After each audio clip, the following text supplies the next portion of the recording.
You can't turn the phone recording. Hi, for those who don't know me, my name is Dana Lee Hines with Hines Health and Wellness, PLLC. I'm here today with Miss Portia Shipman. October is Domestic Violence Awareness Month. And so I am here with Portia to discuss domestic violence, the facts and the myths about domestic violence. Portia, tell us a little bit about your organization and why you started it. Okay. Well, like she said, I'm Portia Shipman, and I am the former founder, well, still the founder, but the founder and executive director of the Sharita Denise Jackson Foundation. And the foundation was started because of a dear friend of mine who lost her life to domestic violence. She went missing for 19 months. And then 19 months later, there was a plea bargain rendered, and her abuser, her murderer, actually received 13 years. That's what started me to do domestic violence. I actually named the organization after her, called the Sharita Denise Jackson Foundation for the Prevention of Domestic Violence. We were actually in service for 13 years as a 501c3 nonprofit organization. And during the time of me doing the Sharita Denise Jackson Foundation, which started in July the 26th, 2008, we have made a tremendous change in the way they look at domestic violence, how they serve the victims of domestic violence, and a lot of services has actually started due to the fact of the Sharita Denise Jackson Foundation being there. Of course, we got the Gifford County Family Justice Center that serves High Point in Greensboro. Yes. That started back in 2015. And as well as the Greensboro Department has a victims unit for domestic violence, and Cone Health has a forensic unit for domestic violence. So all these services actually came to play once the foundation started, because we tooted, and a lot of volunteers, a lot of people, a lot of victims, family members, survivors came together to make this thing happen. I did not do this alone. The Sharita Denise Jackson Foundation had a lot of people, I mean a whole bunch of people working with the board of directors, like I said, volunteers, and just people in general in the community. So in 2015, when the Gifford County Family Justice Center actually opened up, the campaign of Paint the City Purple campaign started. And that campaign was set just to honor the victims. Let me see, no, it was there to raise awareness for domestic violence. Support families who are going through domestic violence. Honor the survivors of domestic violence, and just be a voice for people who just didn't have the voice to speak about domestic violence. So that's what Paint the City Purple came from. And through that program, we also started a pledge for domestic violence. And when I retired the organization in 2021, because the person who killed Cherie got out of prison. He was free. After 13 years, he was able to go free, and she's gone. And, you know, and so I decided that I would take the Paint the City Purple campaign and turn it into a Paint the City Purple campaign domestic violence initiative to actually help with other groups, women groups who need support as it relates to getting the right tools, getting the right communications, getting people to get involved in domestic violence. Because a lot of times when you talk about domestic violence, everybody runs the other way. They don't want to talk about it because it brings so much shame and embarrassment. You know, family members don't want to talk about it. Victims, of course, don't want to talk about it, and then survivors. You know, we're you know, I'm gonna say we because I am a survivor of domestic violence. We're sort of like trying to still heal from it. It's just one of those things you don't necessarily all heal from domestic violence. You just go and live life through it, you know, and it doesn't become one of those headlight blinging in your face. It dims a little bit, but it's still there. So, domestic violence is something that near and dear to your heart. Near and dear to my heart. I've been doing it for so long. People notice me by my hair. They call it, the purple hair lady. And so I started that as well because I wanted to bring more attention to domestic violence. I thought that's what I did it for. I did it for a year just to see what people start talking, and they did. They said, why is your hair purple? And it's purple because I want people to know that domestic violence is a serious issue, and we need more we need more programs for domestic violence, especially as it relates to shelters in the county of Gifford County, because there's not enough shelters, and they need, and like I said, more services. So with that, I had colored my hair purple. Wanted to go back to my hair being black, of course, and people was like, no, hey, why your hair is not purple? So anyway, it became one of, I guess, one of those things. Trademark. It's my trademark and image. Yes. So so that's pretty much it.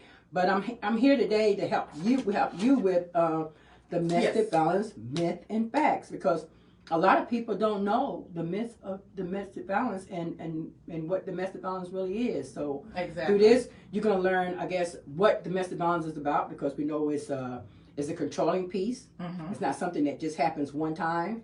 Right. It happens continuous throughout years, and anybody can be a victim of domestic violence, whether you're young, old, black, blue, or purple. It does not discriminate. It doesn't discriminate at all. Right. It can affect anyone. So we're going to go ahead and do a deep dive into the myths and the facts of domestic violence. Okay. So, a myth.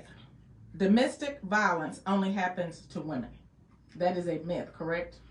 That is definitely a myth, because it happens to men as well. Right. And I have here 1 in 3 women and 1 in 4 men have been victims of some form of physical violence by an intimate partner within their lifetime. 30 to 50% of transgender people will experience domestic violence in their lifetime. So this is a fact. If you have not been affected by domestic violence yourself, you may know someone who has been affected by domestic violence. And the fact that 30 to 50% of our transgender community will experience domestic violence in their lifetime is a fact. Next myth.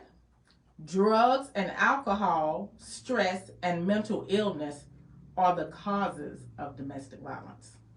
Yes, they could be. They are sort of like at the top of the line for domestic violence.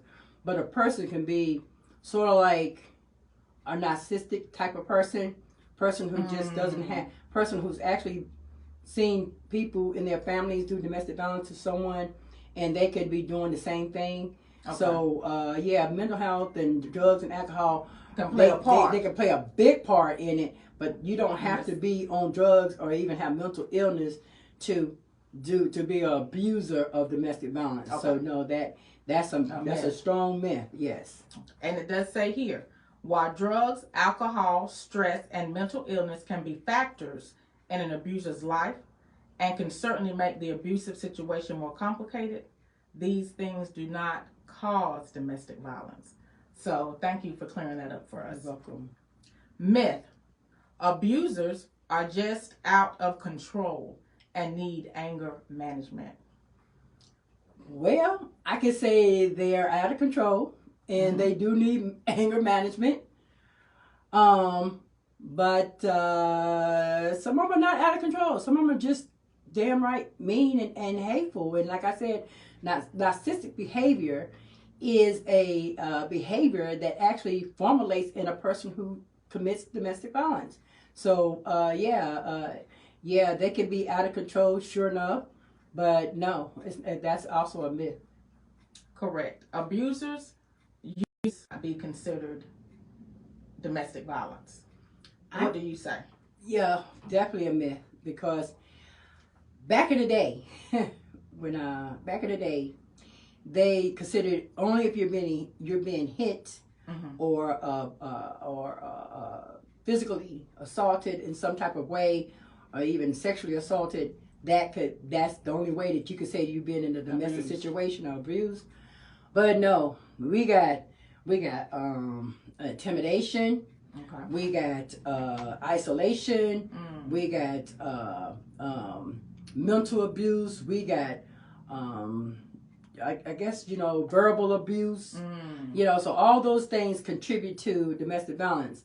So no, that's definitely a myth, because there's a lot of other means of domestic abuse that I just mentioned. Okay.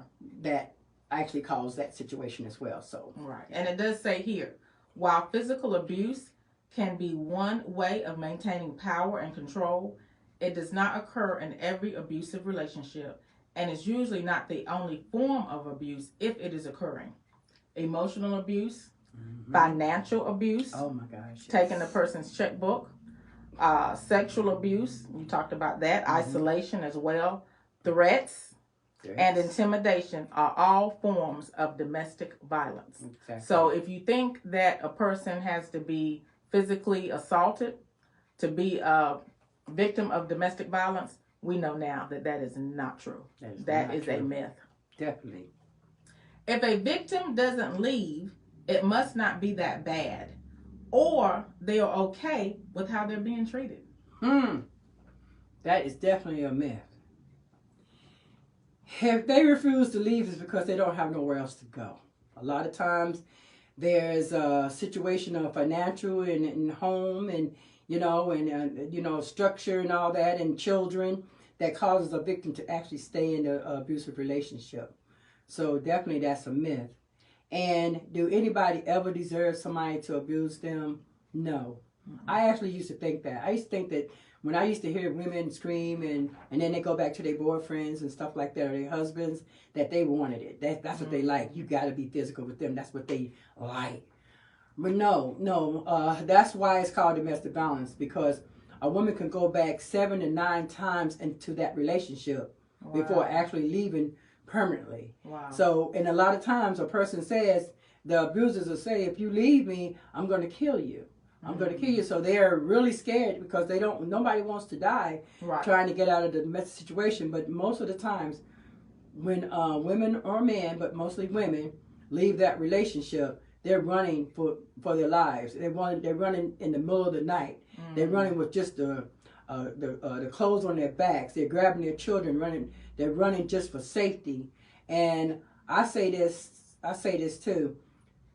Safety planning is very, very important as it relates to leaving a relationship, because you want to have all those items that you need, insurance policies, rental receipts, things, birth certificates, social security cards, because those things you're going to need before leaving, and also maybe a few items of clothing, because starting all over again is rough, and so you want to have a safety plan in place. So there's a service that we would talk about, but go ahead and finish that myth. I think I answered it. I think you did a great job answering that myth. That is definitely a myth.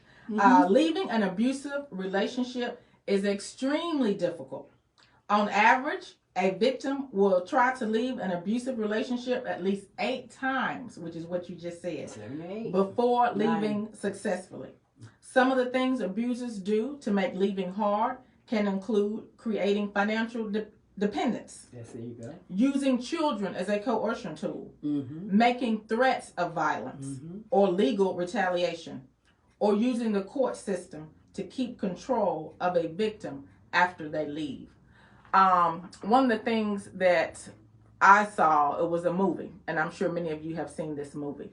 Angela Bassett played Tina Turner. Oh my gosh, yes. And What's Love Got to Do with It? And people thought, well, why didn't she just leave?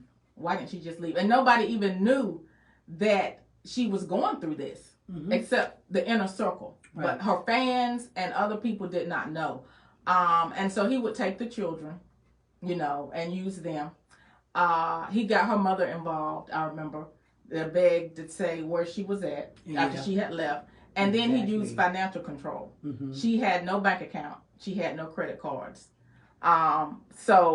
She ran for her life. And eventually she just was done. I don't know a victim today that's actually actually walked out of a domestic relationship. I don't know a victim who said, well, I just packed my stuff up and I just left.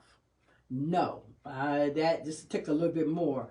But the main thing, Dana, is the red flags.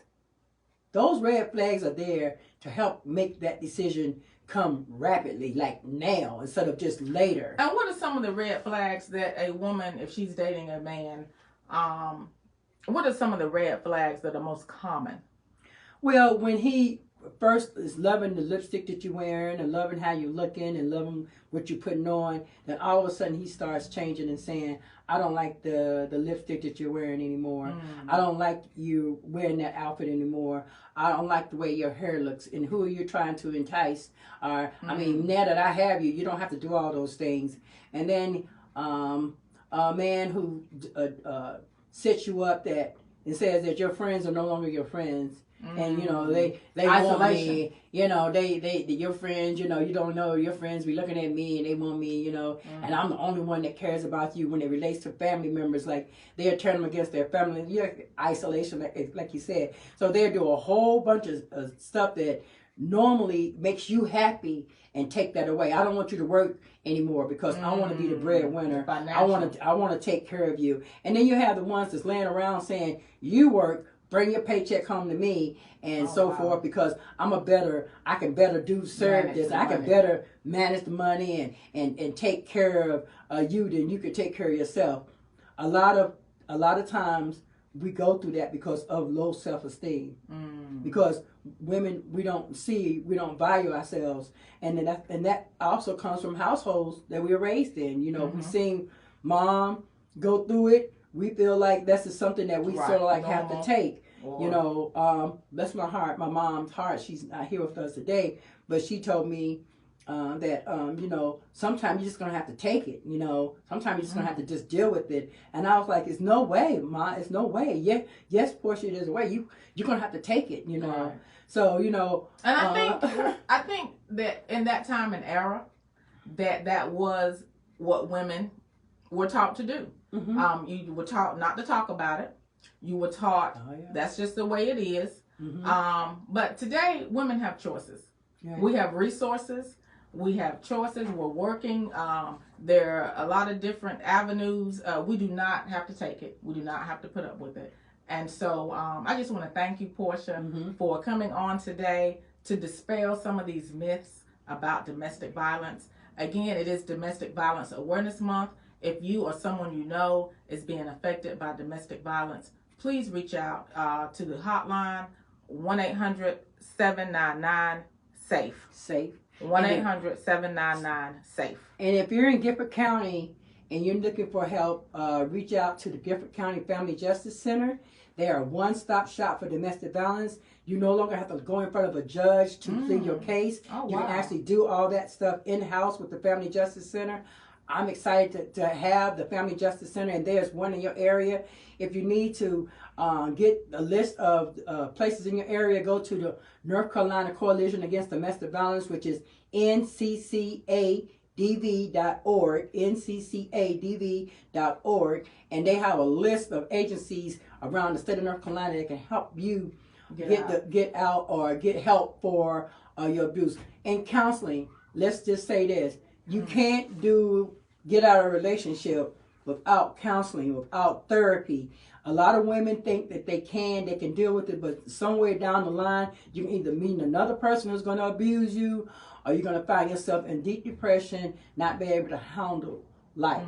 So, because domestic violence is really mentally disturbing. A lot of people say, oh, mental is just so bad. Well, it is, because your bruises heal up, but mentally you're still in your head and you still can't function. Right. So Dana, I think thank you for doing this, because the myths are very, very important, and we need to know that there are services out there. Like you said, we don't have to take it like we do, but understand this: somehow or another, the abuser knows how to get around all those things. The once beautiful queen that he has in his life is now somebody that he can't stand, and nobody else, if he don't like you, nobody else like you. So, get help, get counseling, get therapy, talk to someone, talk to a friend. There's other things that you could do besides be a victim of domestic violence. Thank you. Thank you, Portia. Thank you for being here with me today. You all have a wonderful day, and definitely, if you know someone suffering from domestic violence or you yourself a victim, please reach out to those resources.